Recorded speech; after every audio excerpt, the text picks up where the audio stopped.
It's not late just startup ಸ್ನೇಹಿತರೆ, ಎಲ್ಲರೂ ಹೇಗಿದ್ದೀರಾ? ನಾನು ಕರ್ತನಲ್ಲಿ ಸಂತೋಷವಾಗಿದ್ದೇನೆ.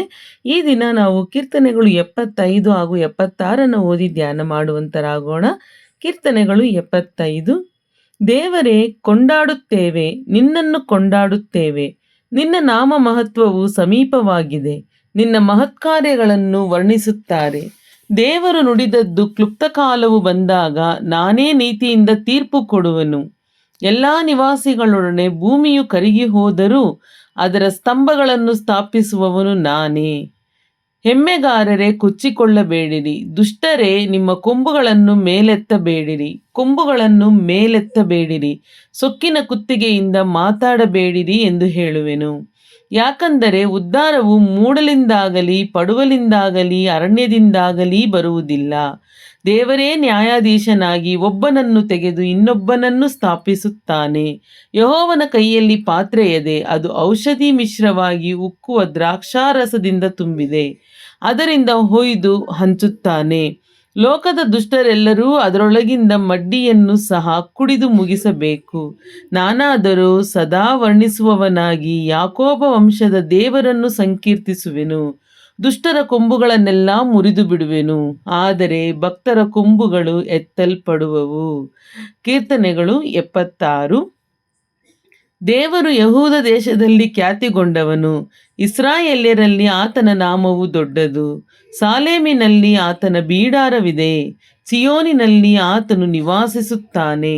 ಅಲ್ಲಿ ಆತನು ಮಿಂಚಿನಂತೆ ಹಾರಿ ಬರುವ ಬಾಣಗಳನ್ನು, ಗುರಾಣಿ, ಖಡ್ಗ ಮುಂತಾದ ಯುದ್ಧಗಳನ್ನು ಮುರಿದು ಬಿಟ್ಟಿದ್ದಾನೆ. ತೇಜೋಮಯನು ನೀನು. ಬೆಟ್ಟಗಳಲ್ಲಿ ಕೊಳ್ಳೆ ಹೊಡೆದದರಿಂದ ಹೆಸರುಗೊಂಡವನು. ಧೀರ ಹೃದಯದವರು ಸುಲಿಗೆಯಾಗಿ ದೀರ್ಘ ನಿದ್ರೆಗೈದಿದ್ದಾರೆ.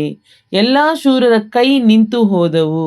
ಯಾಕೋಬ ವಂಶದವರ ದೇವರೇ, ನಿನ್ನ ಗದರಿಕೆಯಿಂದ ರಥಬಲವೂ ಅಶ್ವಬಲವೂ ಮೈಮರೆತು ಬಿದ್ದವು. ನೀನು ಮಹಾಭಯಂಕರನು. ನೀನು ಸಿಟ್ಟುಗೊಂಡಾಗ ನಿನ್ನ ಮುಂದೆ ಯಾರು ನಿಂತಾರು?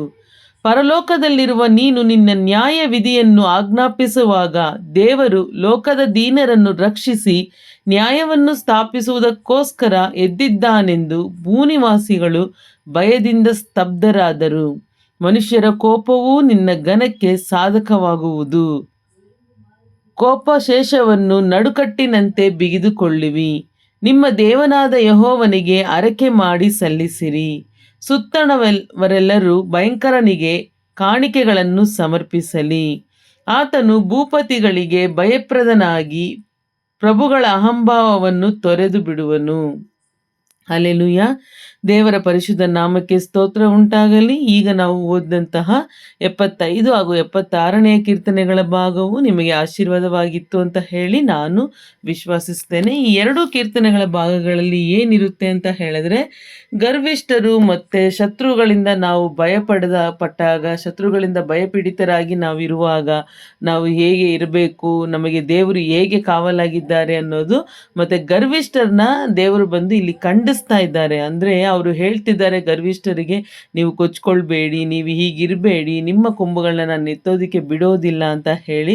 ಸೊ ನಮ್ಮ ಜೀವನದಲ್ಲೂ ಕೂಡ ಅನೇಕರನ್ನು ನಾವು ಈ ರೀತಿಯಾಗಿ ಪ್ರತಿದಿನ ನಾವು ಫೇಸ್ ಮಾಡಿರ್ತೇವೆ. ತುಂಬಾ ದುಡ್ಡಿದೆ ಅಂತಾನೋ, ಇಲ್ಲ ಒಳ್ಳೆ ಪದವಿಯಲ್ಲಿದ್ದಾರೆ ಅಂತಾನೋ, ಇಲ್ಲ ಒಳ್ಳೆ ಅವರಿಗೆ ಏನೋ ಒಂದು ಮಾರಲ್ ಸಪೋರ್ಟ್ನ ಇಟ್ಕೊಂಡು ನನಗೆ ಎಲ್ಲ ಇದೆ ಅಂತ ಹೇಳಿ ನಮ್ಮ ಮೇಲೆ ದಬ್ಬಾಳಿಕೆ ಮಾಡುವಂತಹ ಕಾರ್ಯಗಳನ್ನು ಮಾಡೋಂಥರಿರ್ತಾರೆ. ಆ ರೀತಿಯಾದಂತಹ ಗರ್ವಿಷ್ಠರನ್ನ, ಸೊಕ್ಕು ಇರೋರನ್ನ, ಜಂಬ ಇರೋರನ್ನ ದೇವರು ಯಾವಾಗಲೂ ಕೂಡ ಮೆಚ್ಚೋದಿಲ್ಲ. ಸೊ ಅವರನ್ನು ಖಂಡಿಸ್ತಾರೆ. 75ರಲ್ಲಿ 76ರಲ್ಲಿ ನಮಗೆ ಆ ಶತ್ರುಗಳಿಂದ ಭಯ ಬೇಡ ಅಂತ ಹೇಳಿ ನಮ್ಮನ್ನು ಹೇಗೆ ಕಾದುಕೊಳ್ತಾರೆ ಅಂತ ಹೇಳಿ ನೀಟಾಗಿ ಅಲ್ಲಿ ವಿಶ್ಲೇಷಣೆ ಇದೆ. ಸೊ ನಿಮಗೆ ಪ್ರತಿದಿನ ನಾನು ಓದ್ತಾ ಇರೋ ವಾಕ್ಯಗಳು ಅರ್ಥ ಆಗ್ತಾ ಇದೆ ಅಂತ ಹೇಳಿ ನಾನು ವಿಶ್ವಾಸಿಸ್ತಾ ಇದ್ದೇನೆ. ನಿಮಗೇನಾದ್ರು ಚೇಂಜಸ್ ಮಾಡಬೇಕು ಅಂತ ಇದ್ದರೆ ದಯವಿಟ್ಟು ಕಮೆಂಟ್ ಮಾಡಿ, ಮತ್ತು ದೇವರು ನಿಮ್ಮ ಜೊತೆ ಏನೇನು ಮಾತಾಡಿದ್ದಾರೆ ಅಂತ ಹೇಳಿ ಕೂಡ ಕಮೆಂಟ್ ಮಾಡಿ. ಒಬ್ಬರಿಗೊಬ್ಬರು ದೇವರ ವಾಕ್ಯದ ಮೂಲಕ ನಾವು ಬಲಪಡಿಸಿಕೊಳ್ಳೋಣ.